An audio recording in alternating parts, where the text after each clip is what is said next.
Howdy. Welcome back to Dion Talk. Why do landlords quit? What is the one mistake almost every former landlord I spoke with made? Do me a favor. In the comments below, take a guess. What was the one thing that was consistent across the stories of the people who quit real estate? Let me explain why this question is so important to me. No, there is no time. Let me sum up. I tried for a pension a few times. In the Marines, but after Desert Storm, they downsized. In law enforcement, but got laid off in the 2008 recession. At a union trucking company, but they went on strike. It seemed like every time I tried to figure out how to retire, even retire at the normal age of 65, something outside of my control would change and take that option away. I made it to 40 without ever really having $1,000 in the bank.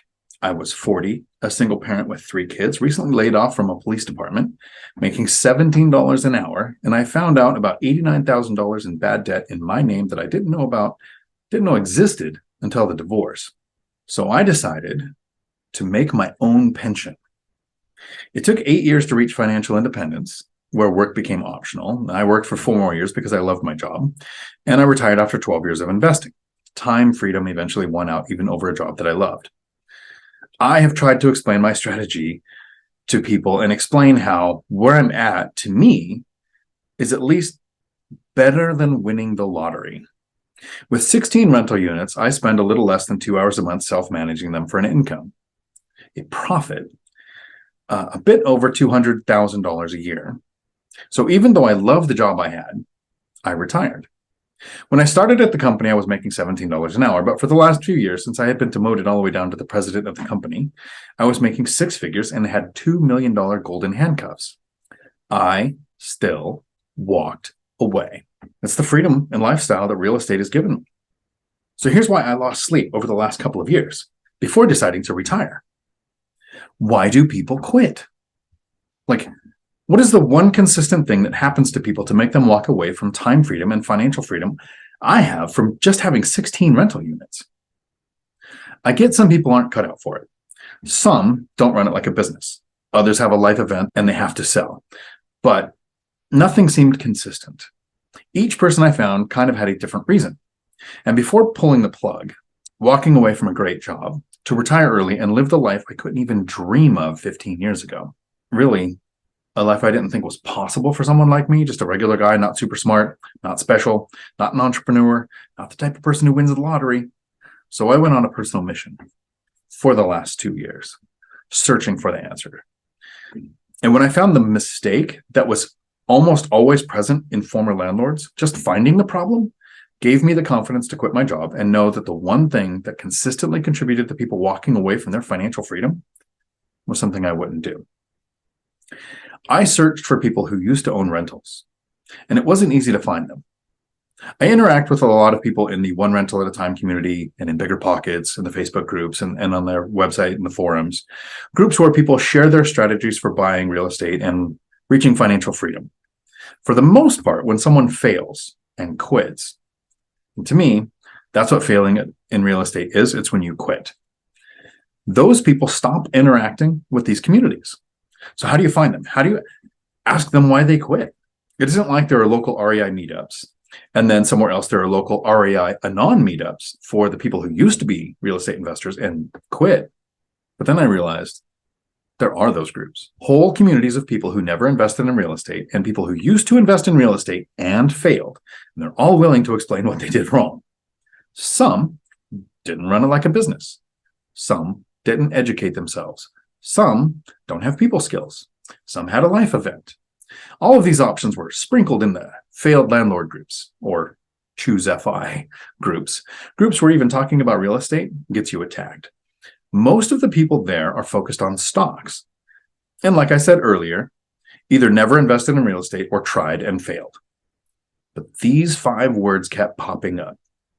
People who never tried real estate were giving this mistake as advice, and the people who failed used these 5 words over and over and then tried to justify it.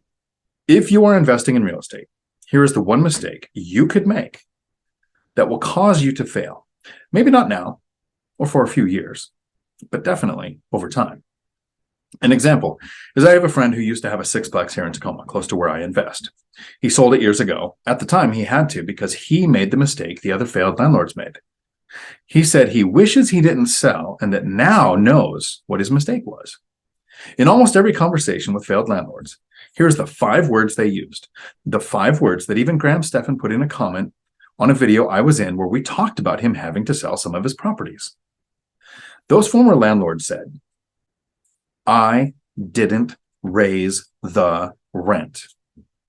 And I see tons of comments where people say, never raise the rent on good tenants, often by newer investors or by people who have never owned one rental. Sometimes even still being said by some of the failed landlords, you will hear, do not raise the rent on good tenants or they will leave.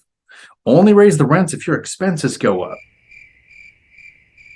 First, understand that your expenses have absolutely nothing to do with your rents. We do use expenses in the calculations to see if a deal is good or bad, but we cannot use our expenses to determine what our rents are. Tenants do not care what your expenses are. If your expenses are involved, imagine this. A house that is paid off and a house with a mortgage would rent for extremely different amounts. Do you see rentals on apartments.com or Zillow or Hemlane that say, since our mortgage is $2,000 a month, our rents are going to be $3,000 a month? Or our home is paid off, so rent is only $1,000 a month. No. Area average rents set rents, not your expenses, not what someone was paying last year. What would a similar rental in the area rent for? That sets your rents. I have a friend that has rentals. He has over 30, where he hasn't raised rents in over a decade, 10 years not raising rents. He constantly talks about selling because he would make more money if he just got something like a 4% return in the stock market and even paid taxes on those gains. Graham sold a property and said he would have got a better return in almost any other asset class. Well, no screaming eagle dookie. If you are getting 2010 rents in 2022, you are not going to get a good return.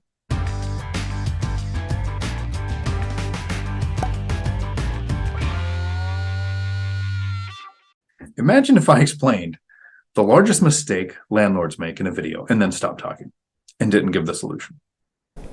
But not today. Today, I have the solution. And this is one of the reasons I was able to retire and not worry about this largest mistake landlords make happening to me. And the solution is not just raise the rents. If you raise the rents, you can cause tenant turnover. You could lose good tenants. So in a sense, I agree with the advice from the failed landlords and the people who have never owned a rental. Do not raise the rents. If you do that, you'll be called a jerk. You'll have more tenant turnover, which is expensive. The solution is to have the tenants raise the rent. So far, 100% of the time, this strategy has worked. I get my tenants to ask me to raise the rent, and so far, always by a lot more than I would have raised it. If you do not want to be a failed landlord, if you do not want to walk away from financial freedom and have to go back to work for a few more decades, watch this video on how my tenants ask me to raise the rent. Until my next video, thanks for coming to my Dion Talk. We're sorry, the number you have dialed is not in service at this time.